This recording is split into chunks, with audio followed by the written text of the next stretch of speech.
చంద్రబాబు నాయుడు, పవన్ కళ్యాణ్ లేకపోతే మోడీ గారు యాక్షన్ తీసుకునేటట్టుగా ఉంటే జైల్లో ఉండాలి కదా నేరస్తులు, మరి జైల్లో పెట్టాలి కదా నేరస్తుల్ని. చంద్రబాబు నాయుడు దగ్గరే లా అండ్ ఆర్డర్ ఉంది. 23 నెలల తర్వాత కూడా ఇప్పుడు కూడా మీరు ఇది అడగకూడదంటే ఇంకేం చెప్పాలి? ఇంకోటి లక్ష్మీనాథ్ గారు మీకు కూడా చెప్తున్నాను, మీడియా కానీ చాలా మందికి చెప్పేటువంటి విషయం ఏంటంటే, ఎవరైనా సరే ఆంధ్రప్రదేశ్ లో కానీ ఎక్కడైనా సరే మాట్లాడేటువంటి వాళ్ళు ఒకవేళ కూటమి ప్రభుత్వానికి వ్యతిరేకంగా మాట్లాడితే పేటీఎంలు అయిపోతారు. అదే విధంగా వైసీపీ వ్యతిరేకంగా మాట్లాడితేనేమో వీళ్ళు తెలుగుదేశం అని జనసేన పేటీఎం అయిపోతారు. ఇక స్వతంత్రమైనటువంటి ఆలోచనలు ఉండే వాళ్ళు ఉండరా, ఉండకూడదా? ఈ విధమైనటువంటి బుద్ధి లేని మాటలు అనేటువంటిది మానుకోవాలి ఎవరైనా అనేటువంటిది నేను స్పష్టం చేయదలుచుకున్నాను. ప్రజలు యాక్సెప్ట్ చేయరు సార్. ప్రజలు అన్ని గమనిస్తూ ఉంటారు. మనసులో ఏం పెట్టుకుని ఎవరు మాట్లాడుతున్నారు అనేది మోడరేటర్ మాట్లాడినా, అనలిస్ట్ మాట్లాడినా, ఎవరు మాట్లాడినా అబ్జర్వ్ చేస్తారు. చట్టం వేరు, ప్రభుత్వం వేరు. చట్టం అనేది చట్టం తన పని తాను చేసుకుపోతుంది. ఏ రకంగా పవన్ కళ్యాణ్ గారు, చంద్రబాబు నాయుడు గారు ఎలా చేస్తారు? మీరు ఏ రకంగా మాట్లాడతారు? అలా పోలీస్ స్టేషన్లు, కోర్టులు ఏం అవసరం లేదా? ప్రభుత్వం అంటే వాళ్ళు యాక్షన్ తీసుకునేవచ్చా? ఏం మాట్లాడుతున్నారు సార్ మీరు? మళ్ళీ బుద్ధి లేదు, గిద్ది లేదు అని మాట్లాడుతున్నారు. బుద్ధి ఎవరికి ఉందా లేదో ప్రజలు చూస్తారు. విశ్లేషణ చేయండి సార్. ప్రభుత్వాలు యాక్షన్ తీసుకునేస్తే మళ్ళీ ఇంకెవరు బయట తిరగాల్సిన అవసరం లేదు. అది వైఎస్ఆర్సీపీ పార్టీ అయినా లేకపోతే కూటమి ప్రభుత్వం అయినా ఎవరైనా కూడా వాళ్ళ లిమిట్ లో వాళ్ళు ఉండాలి. ఎవరైనా తప్పు చేస్తే దర్యాప్తు కంప్లైంట్ పోతే వాళ్ళు చూసుకుంటారు. చేతుల్లో అమలు చేయాల్సి, పోలీసులకు ఆదేశాలు జారీ చేయాల్సి చెప్పండి వేణుగోపాల్ గారు. పోలీసులకి చంద్రబాబు నాయుడు ఆదేశాలు ఇస్తాడా వీళ్ళు జైల్లో పెట్టమని చెప్పి? కోర్టులు చెప్తాయా? కృష్ణాంజలి గారు, చంద్రబాబు నాయుడు చెప్తాడా? కోర్టులు చెప్తాయా జైల్లో పెట్టని వీళ్ళు బెయిల్ ఇద్దని చంద్రబాబు నాయుడు చెప్తారా? మీ జనసేన పార్టీ మీరు ఎలా ఉండదు తగలబెట్టబట్టే ఇప్పుడు జనసేన పార్టీ అలా ఉంది. ఎవరు ఆదేశాలు ఇస్తారు చంద్రబాబు నాయుడు కాకుండా? ఇలాంటి వాళ్ళు ఉండబట్టే ఏం చెప్పినా కరెక్ట్ అనుకుంటే కరెక్ట్ కాదు. విశ్లేషకులు మేము ఏం చెప్పినా కరెక్ట్ అనుకునేస్తే దాన్నే ఆమోదించావాలంటే ప్రభుత్వాలు నిలబడవు. వ్యతిరేకత వస్తుంది, ప్రజలు ఎదురు తిరుగుతారు. కరెక్ట్ కాదు.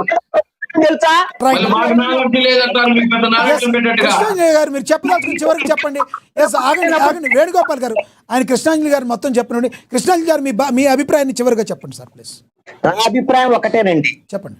ఇక్కడ ఆంధ్రప్రదేశ్ లో కూటమి ప్రభుత్వము 164 సీట్లు 21 ఎంపీ సీట్లు ఇచ్చినటువంటి ఈ ప్రభుత్వము ప్రజల ధనాన్ని దోచుకున్నటువంటి వాళ్ళను కూడా జైలుకు పంపించేటువంటి బాధ్యత కూడా ప్రభుత్వానిదే.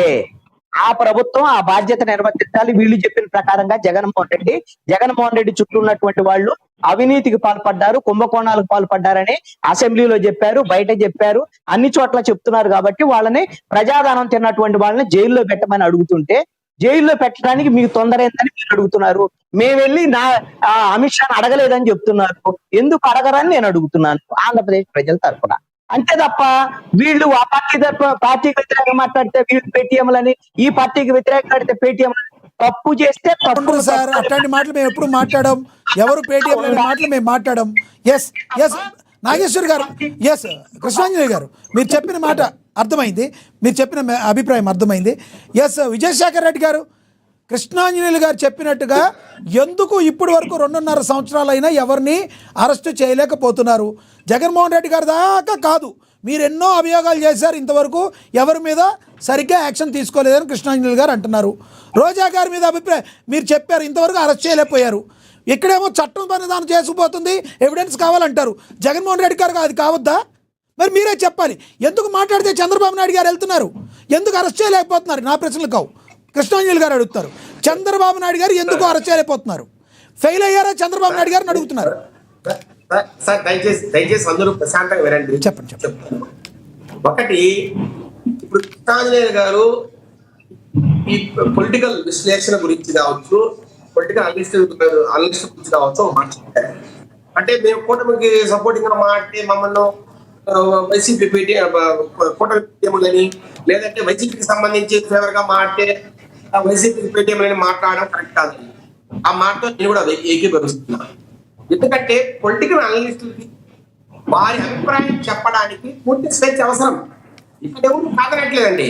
కానీ ఇలాంటి చాలా రహస్యమైన విషయాలను, అంటే ఇది చాలా దూరం వెళ్తుందంటే ఈ రోజు అమిత్ షా గారు ఇలా అన్నారు, తెలుగుదేశం పార్టీ మనకు ఇన్స్టెంట్ ఫ్రెండ్, అట్లాగే వైసీపీ లాంగ్ టర్మ్ ఫ్రెండ్, ఇవన్నీ కూడా చాలా చాలా సుదూరమైన ఎఫెక్ట్ ఉన్న మాటలు ఇవి. అంటే పార్టీ భవితవ్యాలను, రెండు పార్టీల మధ్య ఉన్న సంబంధ బాంధవ్యాల మీద ప్రభావం చూపే మాటలు ఇవన్నీ. ఇక్కడెక్కడ కూడా మేము ప్రొఫెసర్ నాగేశ్వర గారిని తప్పు పెట్టలేదండి, కానీ ఆయన మాటల వల్ల తెలుగుదేశం పార్టీకి ఎంత ఇబ్బంది నేను ఓపెన్ గా చెప్తున్నా ఈ డిబేట్ లో. ఇక్కడ పవన్ కళ్యాణ్ గారికి ఏ ఇబ్బంది రాదు. పవన్ కళ్యాణ్ గారిని అనలేదండి అంటాడు, అడిగి అయిపోయింది. కానీ అమిత్ షా గారిని అన్నారని ప్రొఫెసర్ నాగేశ్వర్ లాంటి ఒక బాధ్యత కలిగిన వ్యక్తి, ఒక ఎమ్మెల్సీగా ఉన్న వ్యక్తి, ఈరోజు హెడ్ ఆఫ్ జర్నలిజం ఉస్మానియా యూనివర్సిటీలో పనిచేసే వ్యక్తి, నల్సార్ కావచ్చు, రకరకాల బిట్స్ పిలానీ కావచ్చు, రకరకాల యూనివర్సిటీల్లో విజిటింగ్ ప్రొఫెసర్ గా ఉన్న వ్యక్తి, బాధ్యత సామాజిక స్పృహ ఉన్న వ్యక్తి ఇలాంటి మాటలు మాట్లాడడం కరెక్ట్ కాదేమోనని మా భావన. దీన్ని ఖచ్చితంగా ఖండిస్తాం. ఎందుకంటే ఇవన్నీ కూడా చాలా ఎఫెక్ట్, అంటే ఎక్కువ ఎఫెక్ట్ ప్రజల మీద కావచ్చు, పార్టీల మీద కావచ్చు చూపుతాయి. ఈ మాట వరకు కనీసం కృష్ణాంజలి గారు మనతో ఏకీభవించాలా. నేనేమంటున్నానంటే తెలుగుదేశం పార్టీ, జనసేన, బీజేపీ మూడు కలిసి ఉన్నాయి కాబట్టి, భాగస్వామ్య పక్షాలు కాబట్టి, చంద్రబాబు నాయుడు గారు నరేంద్ర మోడీ గారితో కావచ్చు, అట్లాగే అమిత్ షా గారితో కావచ్చు కలిసి మాట్లాడడం తప్పులేదు. ఇట్లా మేము జగన్మోహన్ రెడ్డి గారిని అరెస్ట్ చేయాలా, లేదంటే రోజా గారిని అరెస్ట్ చేయాలా, ఇదో ఈ మాదిరి అవినీతి ఆరోపణలు వచ్చాయి, ఈ మాదిరిగా మాకు ఆధారాలు దొరికాయి అని చెప్పడంలో తప్పులేదు. కానీ మీరు పర్మిషన్ ఇస్తేనే మేము అరెస్ట్ చేస్తామంటే మాత్రము అది కరెక్ట్ కాదనేది మా భావన. ఆ పరిస్థితి చంద్రబాబు నాయుడు గారికో పవన్ కళ్యాణ్ గారికో ఉంటుందనేది కరెక్ట్ కాదని మా భావన. రెండోది, నాగేశ్వర్ గారు ఇక్కడ ఒకటే నేను చెప్పదలుచుకున్నా, అంటే పవన్ కళ్యాణ్ గారి మీద, అంటే పవన్ కళ్యాణ్ గారి భుజాల మీద తుపాకీ పెట్టి ఆయన జగన్మోహన్ రెడ్డి కలసాలనుకోవట్లేదని చంద్రబాబు నాయుడు గారు కలుస్తున్నారు. చంద్రబాబు నాయుడు గారి మీద, అట్లాగే ఆయన వ్యక్తిత్వం మీద, తెలుగుదేశం పార్టీ మీద బురదలుతున్నారు. మేము ఏ రోజు కూడా ఈ రాష్ట్ర ప్రయోజనాల కోసమే ముందడిగేసాం. బీజేపీతో జట్టు కట్టినా, లేదంటే రకరకాల సిపిఎంతో జట్టు కట్టినా, ఆ రోజున పరిస్థితుల ఆధారంగా రాష్ట్ర ప్రయోజనాల కోసం 2018లో సార్ మేమెందుకు బీజేపీ దూరం అయ్యా? మాకు నరేంద్ర మోడీ గారికి మాకు ఏమైనా పర్సనల్ గలాటా ఉందా? మాకేమైనా మాకు పర్సనల్ డిఫరెన్స్ ఏమైనా ఉన్నాయా? రైట్, మీ అభిప్రాయం అర్థమైంది సార్, అర్థమైంది మీ అభిప్రాయం. రాష్ట్రానికి సంబంధించిన ప్రాజెక్టులు రావట్లేదు, అభివృద్ధి జరగట్లేదు, కొత్త రాష్ట్రం, ఇబ్బందుల్లో ఉన్నాం, ఆర్థికంగా దెబ్బతిన్నాం, మనకు రావాల్సిన వనరులు రాలేవు, ఈ రకంగా మనకి ఇబ్బంది ఉంది కాబట్టి. మీ అభిప్రాయం అర్థమైంది. మోహన్ రెడ్డి గారు ఇస్తున్నా మీకే, మోహన్ రెడ్డి గారు మీకే ఇస్తున్నా, ఒక్క నిమిషం. జగన్మోహన్ రెడ్డి గారు ఈ రాష్ట్రాన్ని అమ్మేయాలనుకుంటున్నాడా? ఈ రాష్ట్రాన్ని అమ్మేయాలి కాబట్టి మొత్తం దోచుకొని ఎట్టపోతే నాకేందని చెప్పి విజయశేఖర్ రెడ్డి గారు, మీ అభిప్రాయం అర్థమైంది విజయశేఖర్ రెడ్డి గారు. సార్ నేను ఒకటే అడుగుతున్నా, సార్ నాకు టైం ఇవ్వండి, సమయం అయిపోయింది సార్. నేను ఒకటే అడుగుతున్నా, జగన్మోహన్ రెడ్డి గారు